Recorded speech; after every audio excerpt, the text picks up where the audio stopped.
Hello guys, তোমাদের আমার ভিডিওগুলো কেমন লাগছে জানিও।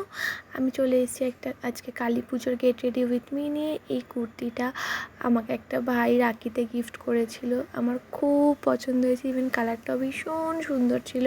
আর এরকম কাটিংয়ের কুর্তি আমি এর আগে কখনো পরিনি, তো আমার জন্য ফার্স্ট টাইম। আমার সত্যি খুব পছন্দ হয়েছে। আর ফিশ কাটিং ছিল, তোমাকে পর দেখতে পাবে ডিজাইনটা। তো তার সাথে আমি হালকা করে একটু কানের গলার পরে নিলাম, মানে হালকা সিম্পল সাজ সেজে নিয়েছি। কালী পুজোয় আমি এবার মধ্যমগ্রামে গেছিলাম ঠাকুর দেখতে, আর সব ভুতুড়ে প্যান্ডেল, ভীষণ ভয় পেয়েছি, যে কারণে আমি ফোন বার করে ভিডিও করার সাহস ছিল না। তোমরা জানিও তোমরা কোথায় কোথায় ঠাকুর দেখলে, কেমন ঘুরলে, কত বাজি ফাটিয়েছো। আমি 2-3 দিন ভরে বাজি ফাটিয়েছি, কারণ আমার খুব ভালো লাগে বাজি ফাটাতে। আর এবার প্রচুর বাজি ফাটিয়েছি। আর দেখো, চুলটাও আমি একটু অন্যরকম স্টাইলের বেঁধে নিয়েছি। আমাকে জানিও কমেন্ট করে কেমন লাগছে আজকে আমাকে। আর সাথে একটু হালকা লিপস্টিক, কাজল, মাস্কারা পরে নিলাম। তো এই আমার সাজ।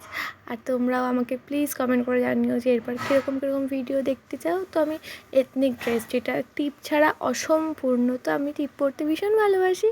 টিপও আমি একটা পরে নিলাম, আর আমি রেডি হয়ে গেছি। তো তোমরাও আমাকে জানিও পরপর তোমাদের পুজোর ভিডিওগুলো কেমন লেগেছে, আর কোথায় কোথায় ঘুরলে। আজকের মতো এখানেই শেষ, আবার আসবো নতুন একটা ভিডিও নিয়ে। ততক্ষণ টাটা।